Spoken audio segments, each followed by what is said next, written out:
রামিসাকে ধর্ষণের পর হত্যার ঘটনায় ক্ষোভে ফুঁসছে সারা দেশ। বিকেলে এই হত্যার প্রতিবাদ জানিয়ে মিরপুরের কালশিতে সড়কে বিক্ষোভ করেন স্থানীয়রা।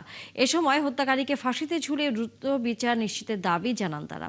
এর আগে সকাল থেকে রাজধানীর বিভিন্ন জায়গায় রামিসা হত্যার প্রতিবাদে এবং বিচার দাবিতে রাস্তায় নেমে আসে শিশুটির সহপাঠী, এলাকাবাসী সহ বিভিন্ন স্তরের মানুষ। হত্যায় অভিযুক্ত আটক সোহেল রানার যথাযথ শাস্তির দাবিও জানান তারা।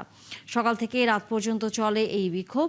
গত মঙ্গলবার সকালে রাজধানীর পল্লবীর নিজ বাসায় পাশের ফ্ল্যাটে ধর্ষণের পর দ্বিতীয় শ্রেণীর ছাত্রী রামিসাকে নৃশংসভাবে হত্যা করা হয়।